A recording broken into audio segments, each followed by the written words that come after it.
Hello, and welcome to this week's special spooky Halloween story, The Black Bat Spellbook. In your world, things are important. But what about the things that aren't important anymore? Well, sometimes those things end up here, in the magical land of Dilstonia, where little creatures called the Jifflings live on their little Jiffling ship. They find these things that we throw away and fish them out of their sea, so they can recycle them and put them to good use once again. And here they are now, ready to work. Eccentric young pumpkin. Woo! I'm ever so excited. The Hedge, who is a very lazy Jiffling. Like, hey man, is it time for bed yet? Miss Katie, who loves fixing things and dressing up. Sometimes I like both together. Albert, the ship's gardener. Hop-bay! Who's been into me cabbage patch like? And Freidaline, a very sensible Jiffling who looks after everybody on the ship. Yeah, that is correct. Oh. Today on the ship, it is the spookiest day of the whole year. For today, it is Halloween, and so all the Jiffs are full of eerie nighttime excitement. Yeah! All the Jifflings are outside under the stars, sitting around their campfire, getting ready to tell spooky stories and ghostly tales. And they're all dressed in terrifyingly terrific Halloween costumes too. Ooh, I'm dressed as a bowl of candy. That way I can be my own Halloween treat. Well, Pumpkin, just to make sure the Hedge does not eat you all up. Like, yum, man. Indeed, Hedge. And what are you dressed as, Miss Katie? This year, I'm a space princess who gets captured by a giant and then escapes without any help from anyone. Ah, well, that is very brave, Miss Katie. But don't you even want some help from me? Why? Who's your Halloween character, Freidaline? Well, I am the carrot. Ha! Like, yum, man. Are you a spooky Halloween carrot? Nein, Pumpkin. The carrots are just happy to be the carrots. Ha! Well, hold on a minute. You can't be a carrot, Freidaline. That's what I've come dressed as. Double yum, man. Oh dear. It seems Freidaline and Albert have both dressed up as carrots for Halloween. Wait, so does that mean I'm now a space princess who gets captured by a giant and then gets rescued by two carrots? It certainly seems so, Miss Katie. At least you're the only one who won't get eaten by Hedge.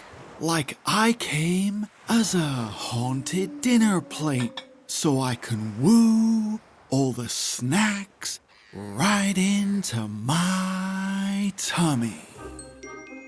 Well, you certainly are a wonderfully fun little scaramouche of Halloween Jifflings, aren't you?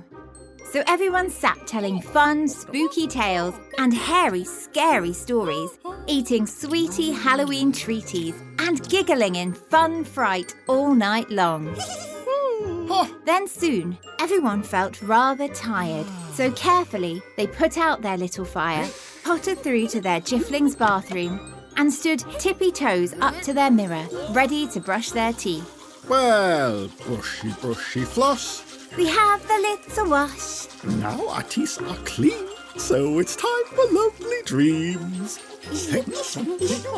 But wait, it seemed Hedge wasn't singing or brushing his teeth.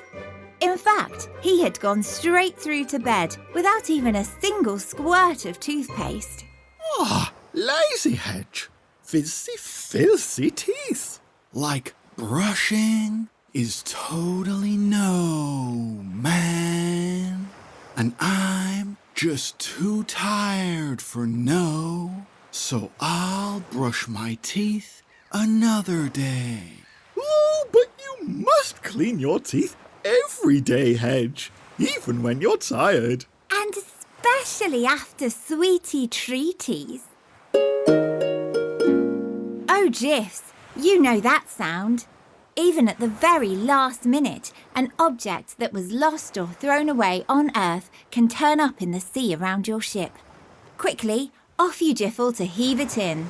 Even you, sleepy Hedge.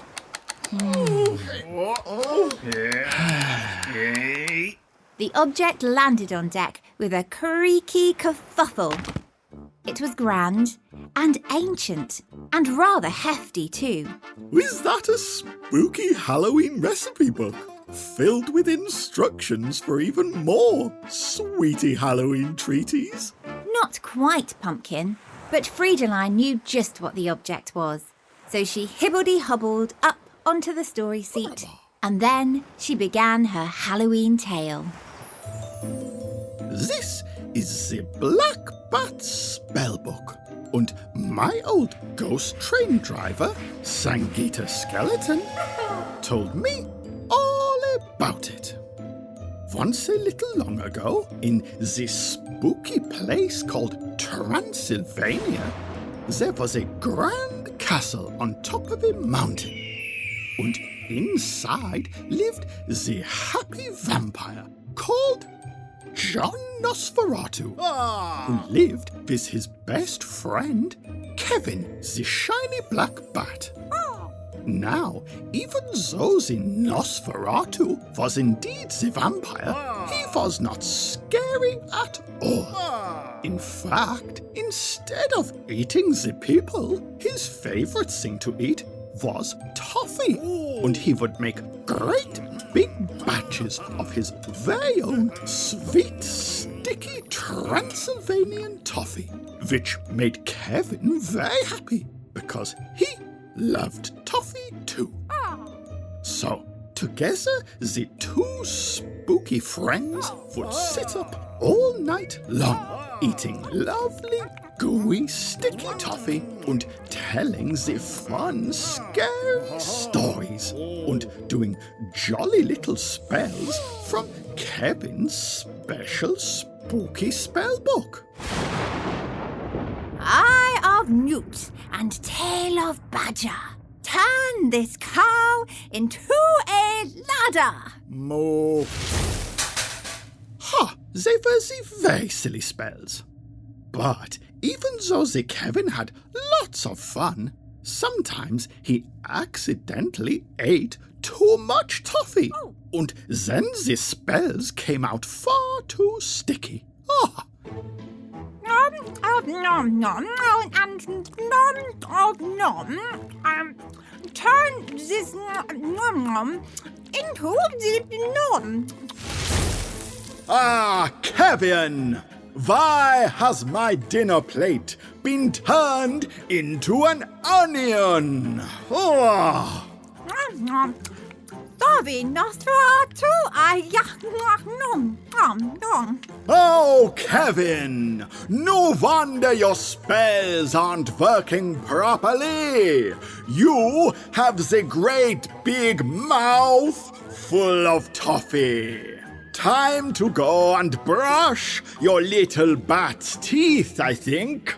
But Kevin could not be bothered because brushing his teeth did not sound like very much fun. So instead, days and days and days went by, and all Kevin did was chew even more sticky, gooey toffee without ever brushing his teeth at all. Then, with his biggest ever mouthful of toffee, Kevin tried to do another spell. Nom, nom, nom, nom, nom, nom, nom, nom, nom. And in the blinding flash, the big fancy castle turned into this small red apple. Oh, well, John Nosferatu was not happy about that. Kevin! Why is my castle now a small red apple? Nom, nom, nom, nom. sorry, John. I'm sure I can fix it. We can't live in the apple, Kevin. There is no room at all. Where will we keep our capes and our vampire's bicycles? But even though Kevin tried his hardest to reverse the silly castle apple spell, he could not, because his little teeth were all stuck together with so much toffee. Then the frustrated Kevin threw away his spellbook because it was now no use to him. Then Kevin realized that maybe it would have been better if he had taken just a small amount of time each day to brush his teeth, so that his mouth would have been nice and healthy after all. Moo. And now, Kevin the Bat's spooky spellbook is here? Yes, Miss Katie. So what could it be used for? Well, maybe it could be a big chopping board to chop up all my veggies into a delicious Halloween salad. That's a very good idea, Albert. But then Hedge stepped forward, looking thoughtful. Why don't we use it as a little step that we can all stand on to help us see right into our mirror when we're brushing our teeth? And I can give it a go right now. Well, that's a very good idea, Hedge.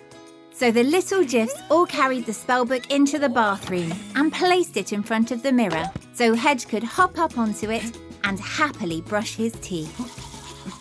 Like, now my teeth are clean, so it's time for lovely dreams, man.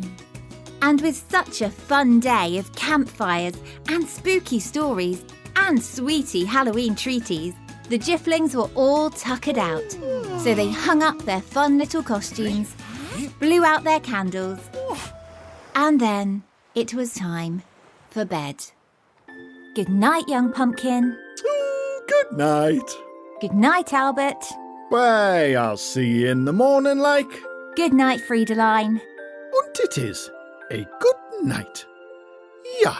Good night, Miss Katie. Night, night. Good night, Hedge. Hedge?